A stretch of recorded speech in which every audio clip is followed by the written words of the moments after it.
আল্লাহ রাসূল নাউজ সরব শিখান নাই, বালাগাত মানতিক শিখান নাই। বুখারী, মুসলিম, তিরমিজি, আবু দাউদ 300 বছর পরে আবিষ্কার হয়েছে। আল্লাহ রাসূল ঈমান শিক্ষা দিয়েছেন। ঈমান শিক্ষা দেওয়ার পরে তিনি এই জাতিটাকে নিয়ে যুদ্ধে নেমেছেন, যুদ্ধ করে আল্লাহর দ্বীন কায়েম করেছেন। এই সিম্পল কথাটুকু ওনার কাছ থেকে বুঝতে পেরেছি। বোঝার পর আমি ওনার আন্দোলনে যোগ দিলাম, ওনার সঙ্গে চললাম 12টি বছর।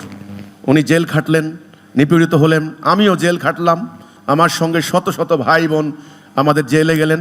আজকে আমাদের এখানে মঞ্চে আছেন নেতৃবৃন্দ, ওনারাও কিন্তু মাসের পর মাস জেল খেটেছেন। শত শত মামলা হলো আমাদের বিরুদ্ধে, রিমান্ডে দেওয়া হলো, মারা হলো, গাছে ঝুলিয়ে পিটানো হলো, হাত পা বেঁধে পিটানো হলো। আমাদেরকে কেন পিটানো হলো? পিটানো হয়েছে ওই ধর্ম ব্যবসায়ীরা, তারা অপপ্রচার চালিয়েছে আমরা নাকি ধর্মকে ধ্বংস করতে দাঁড়িয়েছি। মিথ্যা অপবাদ দিয়েছে, এরা জঙ্গি, এরা জেহাদের কথা বলে, এরা কেতালের কথা বলে।